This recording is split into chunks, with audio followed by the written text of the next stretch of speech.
Oh God, there's an orange dot right there. It's recording. Nice. Yeah. Recording. That's that with the orange thing. Hello, TV land.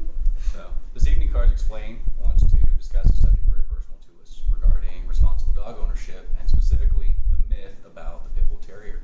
So, with us this evening is Joe Seabrooke and his dog Jelly Bean, and we're just going to ask Joe a few basic questions about what it's been like as a pit owner, what he's gone through as far as any discrimination, either with neighbors or just with people in general that see him with a dog, and anything else he has to say about the breed. Yeah. So, thank you for meeting with us. First off, how long have you had Jelly Bean? Jelly Bean will have been a part of my life, and I will have been a part of his for 4 years on July 4th Okay. this year. So Was he a rescue? Was he abused or anything when you got him?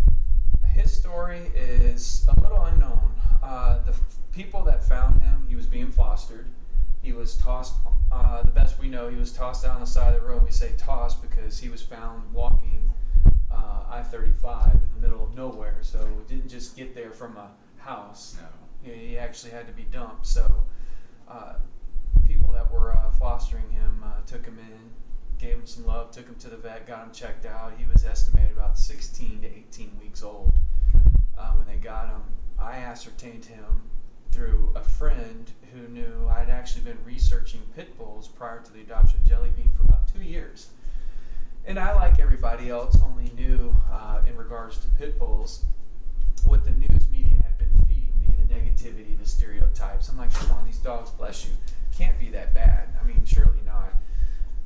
When I was working in EMS, I was actually out at Milam County, and I would go to the Cameron Animal Shelter out there, and they have, unfortunately, they have a plethora of pit bulls out in that animal shelter.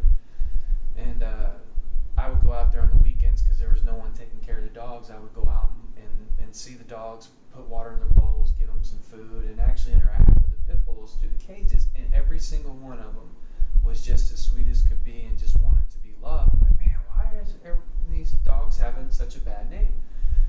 So I started doing a lot of research, a lot of reading up on the history of the pit bull, how they came to be, the moniker, the name pit bull, which is actually a misnomer. It's just a name that covers probably 19 different breeds, from the bull mastiff, which is the biggest, all the way down to the Frenchies, which are the smallest.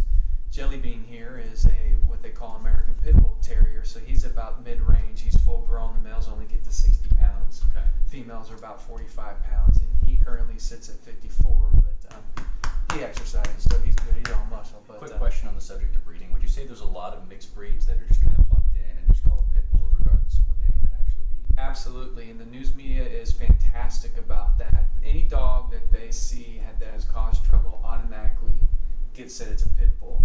And in fact, the Awesome American Statesman a couple years ago talked about a vicious dog attack, and it was actually German Shepherd. They had the picture of German Shepherd, but the news article said pit bull. And Lovable, one of the local organizations, I believe you're going to be interviewing with Correct. them. We have a meeting with Megan Turner. Good, fantastic. They do a lot of work, and one of the things they reached out to Awesome American Statesman said, you're putting the wrong information, and it just shows how much the news sensationalizes these dogs. They just want to drive up sales, so they create this fear of these dogs because it sells, it makes money. He's less interested in hearing it now. He wants some treats. It's understandable. Another question for you, as far as training them, because if you have one of these dogs, you want to do the right thing as an owner. You want to spend some time to develop them so that they're obedient, they respond to commands, and that they're just, they're responsible animals, so you don't have any issues.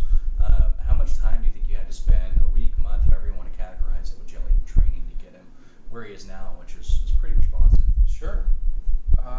These dogs are very devoted to their humans, very devoted. And in fact, these dogs were so great back in the early 1900s to 1940s and 50s, they were revered and called the nanny dog because they're so great with kids and they want to please their owners, and they're not vicious. They're truly not. The nature you're seeing right now of Jelly Bean and how he's acting, this is typical pity. This is a typical Focused on treats and rewards. that's right, mentality. They're very treat driven, which makes it very easy to train them. And kind of going around a long story, a lot of people get these dogs because for the these dogs aren't for everyone. They're not. They need to be with someone who's willing to take the time to work with them, to train them, to socialize them. A lot of people get them because they use it as a machismo thing. Or a guard dog. They want Guard dog. Yeah, they clip compensate. the ears. Sure, and we see a lot of dogs in the shelter because a lot of people get these dogs. They think they're vicious because, again, the news media drove that stereotype, and they're not. They're sweet as can be. They're absolutely loving, devoted, and they will work. They want to work. They want to please, and that makes them so phenomenal for training.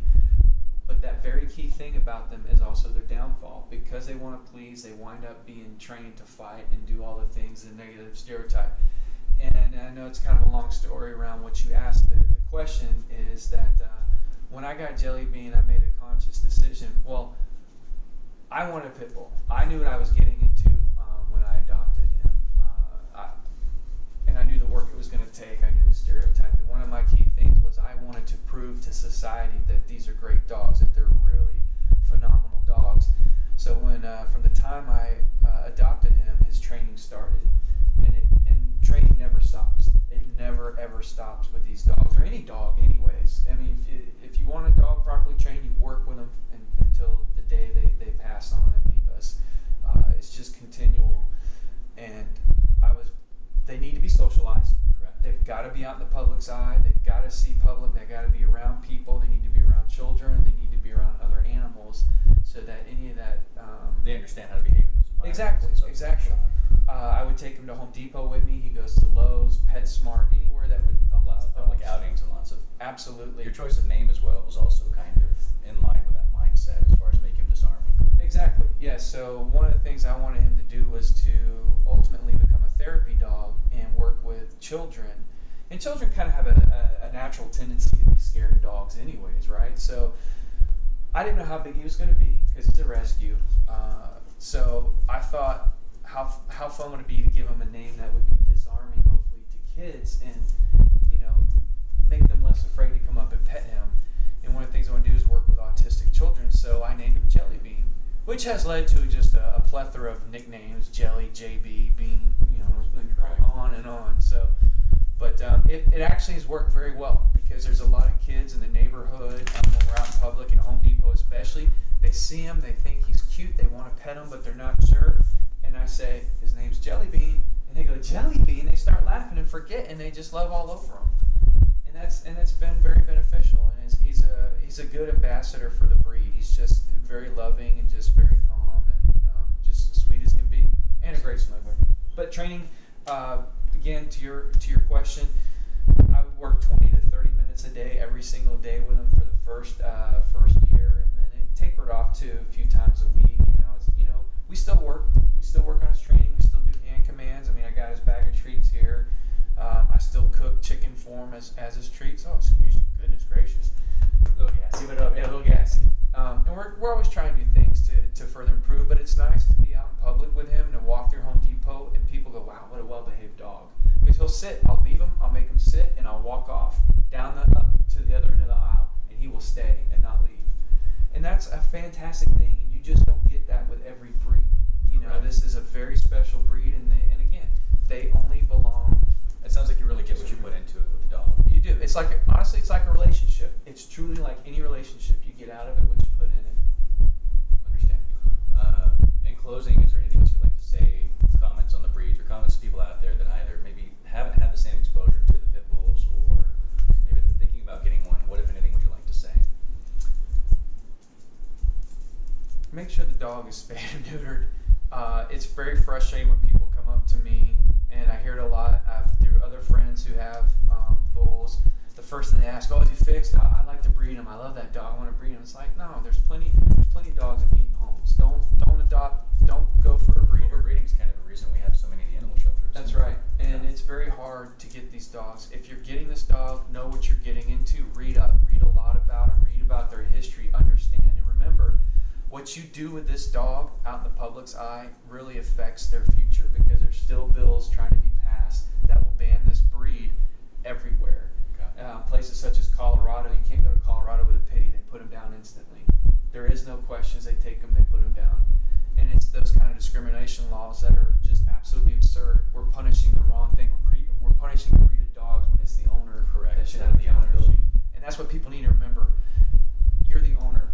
You're the one that's accountable for the dog's actions. If you don't want to put the time into training a dog and working with them, this is not a dog with you, or excuse me, a dog for you. And that's just, I mean, it's as simple as that. The dog is not for everyone, and in any of the bull lines, they're not for everyone. Understood. That answers a lot of questions. That definitely puts some clarity on the subject. I really appreciate you meeting with us and answering these questions for Cars Explained. Absolutely. Thanks Thank for you so taking much. the time. Appreciate it. Absolutely. Thank you. Thank you, Jelly.